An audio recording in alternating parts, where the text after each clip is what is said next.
Hello, hello. You know what time it is.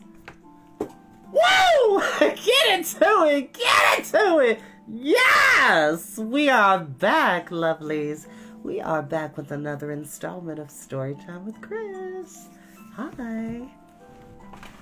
As the new year approaches, have a happy new year.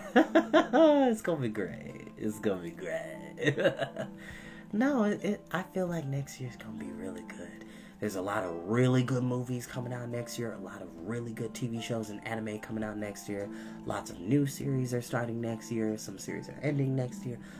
New job opportunities, new hairstyles, new clothes, newness, a sense of renewal. I am not one. When I was much younger, and I can say that for those who wish to scoff, I'm 32 years old. Yes. I know I don't look that age, but I'm 32, and I love it. How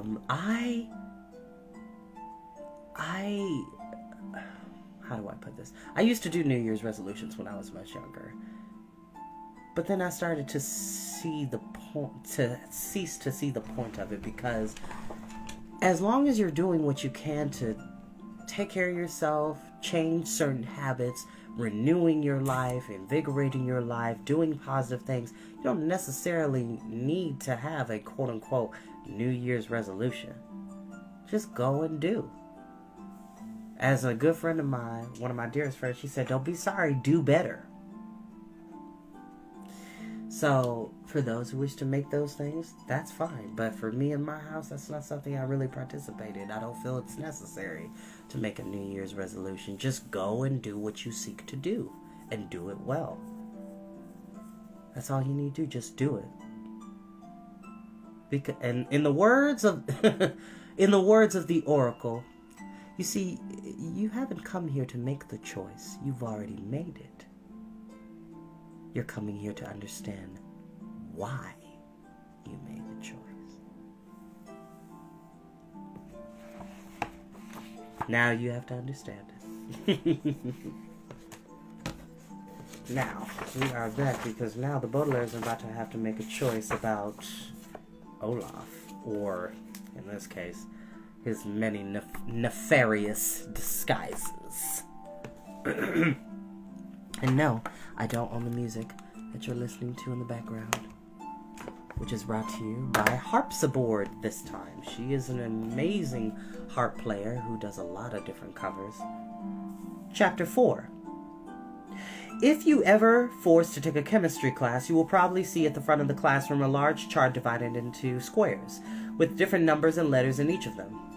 This chart is called the Table of Elements, and scientists like to say that it contains all the substances that make up our world. Like everyone else, scientists are wrong from time to time, and it is easy to see that they are wrong about the Table of Elements, because although this table contains a great many elements, from the element oxygen, which is found in the air, to the element aluminum, which is found in cans of soda, the Table of Elements does not contain one of the most powerful elements that make up our world. And that is the element of surprise. The element of surprise is not a gas like oxygen or a solid like aluminum. The element of surprise is an unfair advantage, and it can be found in situations in which one person has snuck up on another. The surprise person, or in this sad case, the surprise persons, are too stunned to defend themselves, and the sneaky person has the advantage of the element of surprise. "Hello, please," Count Olaf said in his raspy voice. And the Baudelaire orphans were too stunned to defend themselves. They did not scream. They did not run away from Olaf. They did not call out for their guardians to save them. They merely stood there, in their enormous pinstripe suits, and stared at the terrible man who had somehow found them once more. As Olaf looked down at them with a nasty smile, enjoying the unfair advantage of the element of surprise, the children saw that he was yet again in another of his nefarious disguises, a phrase which here means that he did not fool them one bit, no matter what he was wearing. On Olaf's feet were a pair of shiny black boots with high tops that almost reached his knees, the sort of boots that someone might wear to ride a horse. Over one of Olaf's eyes was a monocle, which is an eyeglass for one eye instead of two. The sort of eyewear that requires you to furrow your brow in order to keep it in place, and the rest of his body was covered in pinstripe suit, the sort of suit that someone might wear in order to be in at the time when the story takes place. But the Baudelaires knew that Olaf didn't care about being in any more than he had an imperfect vision in one eye or was about to go horseback riding. 3 children knew that Olaf was wearing boots to cover up the tattoo of an eye that he had on his left ankle. They knew he was wearing the monocle so that he could furrow his brow and make it difficult to see that he had only one long eyebrow over his shiny, shiny eyes.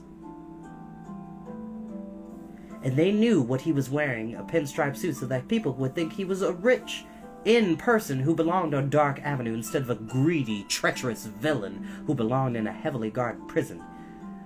"You must be children, please," he continued, using the word please incorrectly for the second time. "The name of mine is Gunther. Please excuse the talking of me, please. I am not fluent in the English language, please." "How?"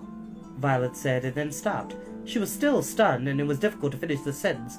"How did you find us so quickly, and how did you get past the doorman who promised to keep you away from us?" While under the element of surprise. "Where?" Klaus said, and then stopped. He was as stunned as his sister, and he found it impossible to finish the sentence. "Where have you put the Quagmire triplets?" While under the element of surprise. "Bick," Sunny said, and stopped. The element of surprise weighed down on the youngest Baudelaire as heavily as it did on Violet and Klaus, and Sunny could not find the words to finish the sentence.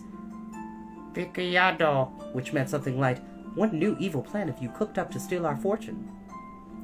"I see you are not fluent in the English language, please," Count Olaf said, continuing to fake a different way of talking. "Where is the mother and father?" "We're not the mother and father," Esme said, and the Baudelaires felt another element of surprise as the squallers walked into the hallway from another door.